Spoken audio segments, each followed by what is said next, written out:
Hello everybody, so as you can see from the title, I'm going to do the 2016 K-pop album favorites tag, which has been going around since 2014, and the tag was created by randomly 2011, and this year I decided to take part of this tag as well. And the albums that you see are all the albums that I bought in 2016 that were released in 2016, which is not a lot, as you can tell.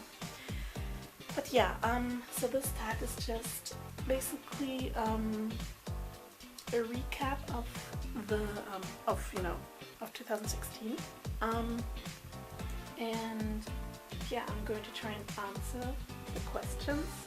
For some questions, I don't own the albums, but I mean, I guess I can still talk about them because I listened to a few albums this year. Yeah, so let's start with the first question. And the first question is favorite K-pop album of 2016. Ironically enough, I don't own my favorite albums of this year. I mean, there are some albums here as well that are very good, but my favorite albums of this year were, let's start with the first one, which is Gun Force Red Planet album.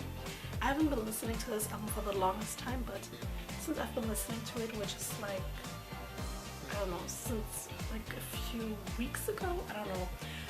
I've been listening to it non-stop and I just love it. I love every single song on this, so I don't really have a favorite song on that album.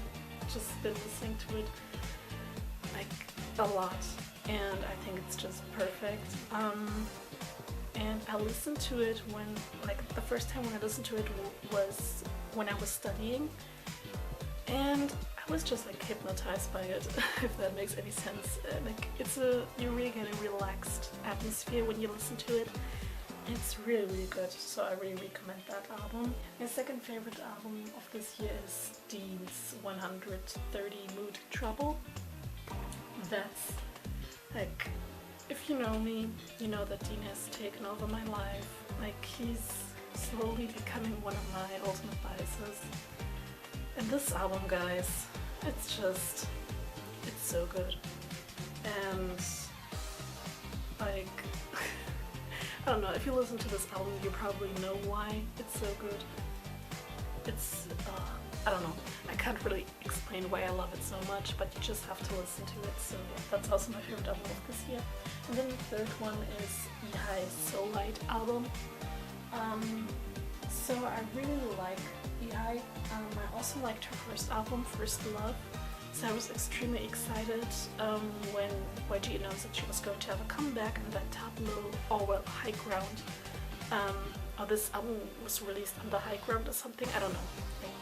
Anyways, so because I also love Tableau so much, I knew that I was going to love it, and it's a really good album. It's way better than her first album in my opinion, which also wasn't bad, but I feel like because I like hip-hop so much, I also loved that album so much. Also, like, all the features on that album, and that EHI was dropping the F-bomb, I was like, okay girl.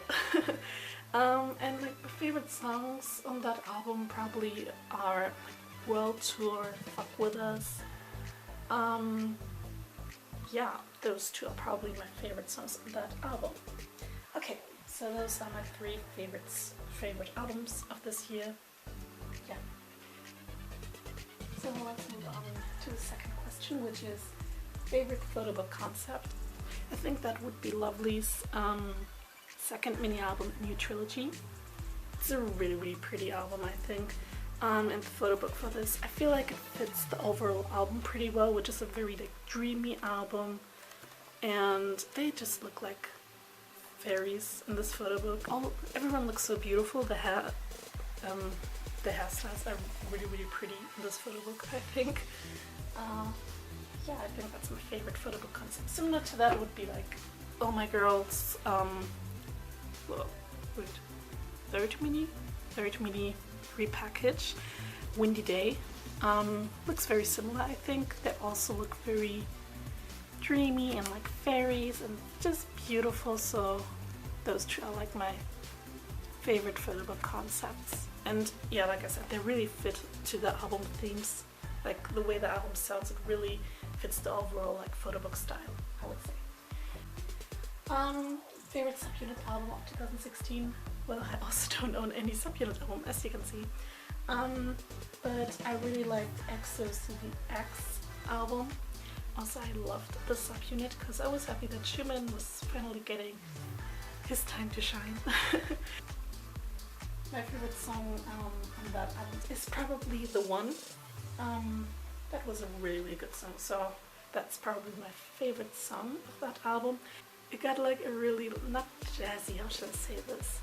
I don't know how I should describe like the genre that they were going for, but it was really different than what they would do with EXO, I think.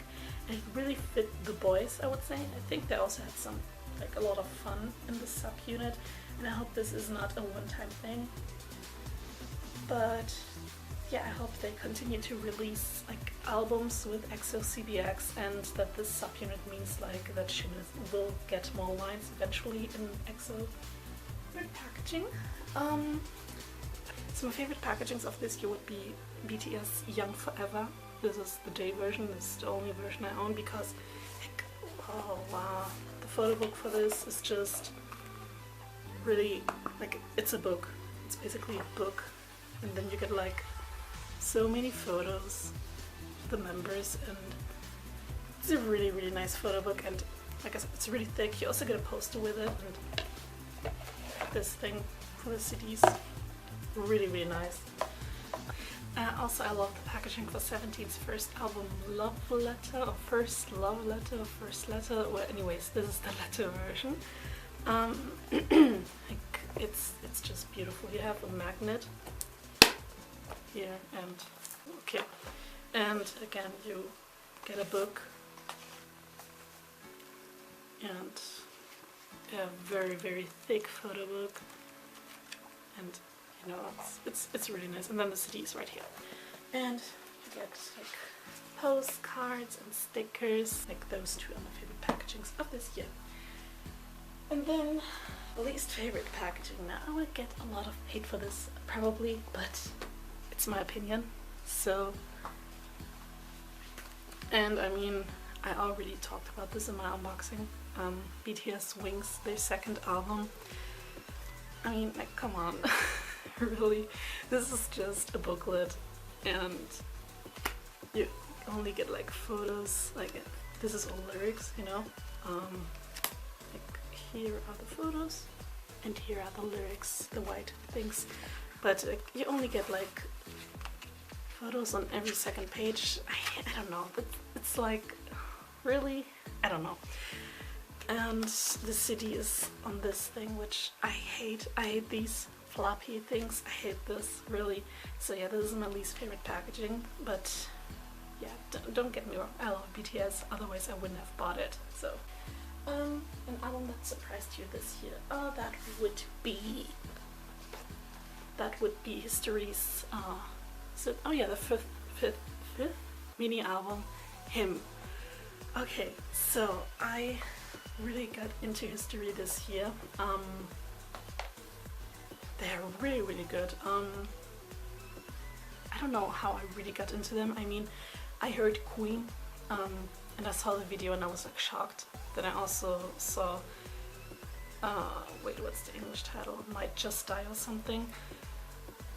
I was like, okay, they like to show their abs, I guess, and like, what are they doing? I was just like shocked, and anyways. And then I sort of just fell for them for some reason, and I listened to this album. Actually, let me show you the track list. So the two versions have a different track list. This one has Liar and the other one has Lost. A really, really good album.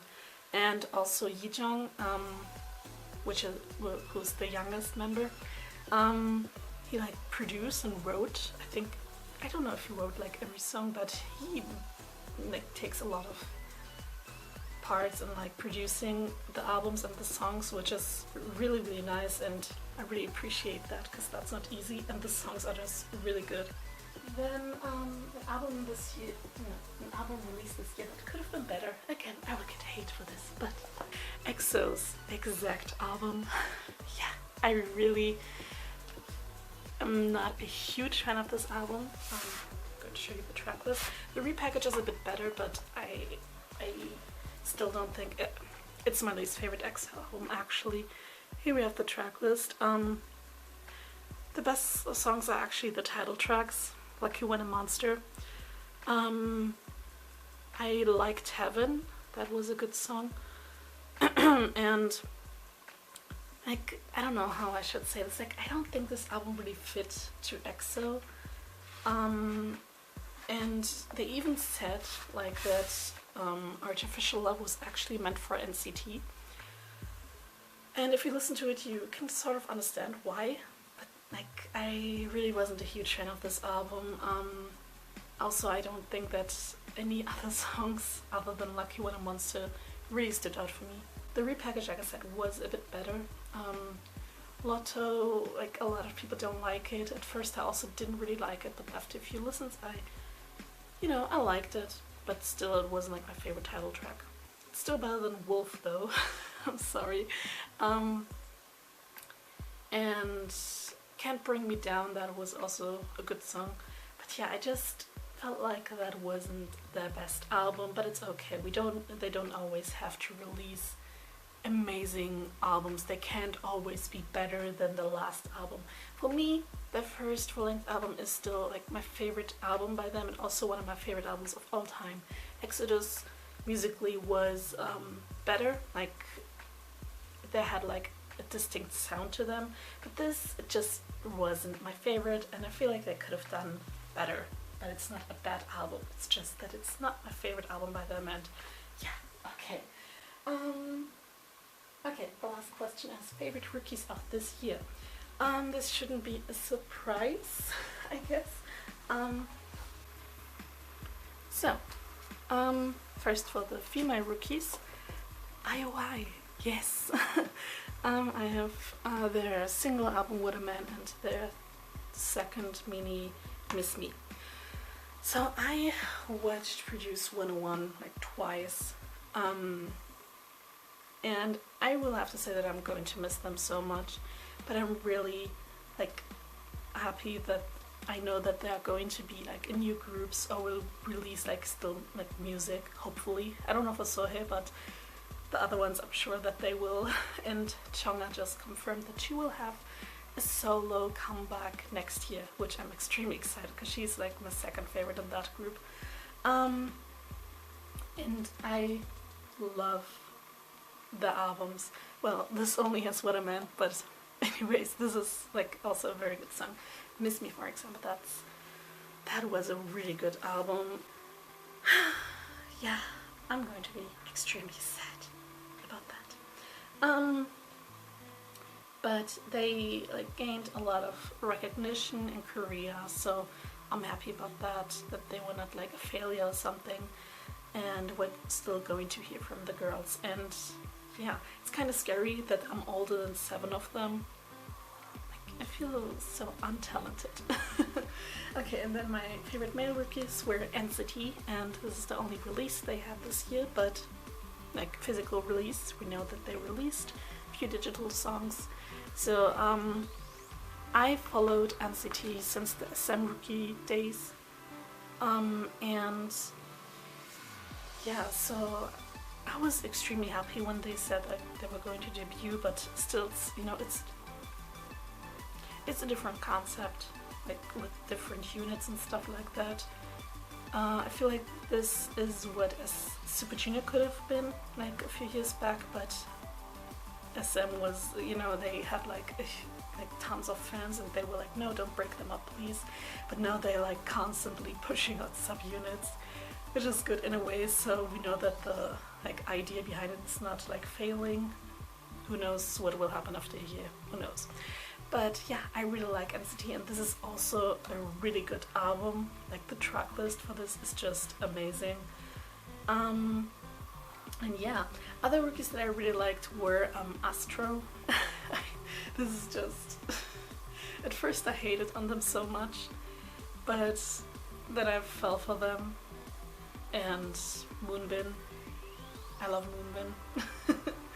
Um, yeah, yeah.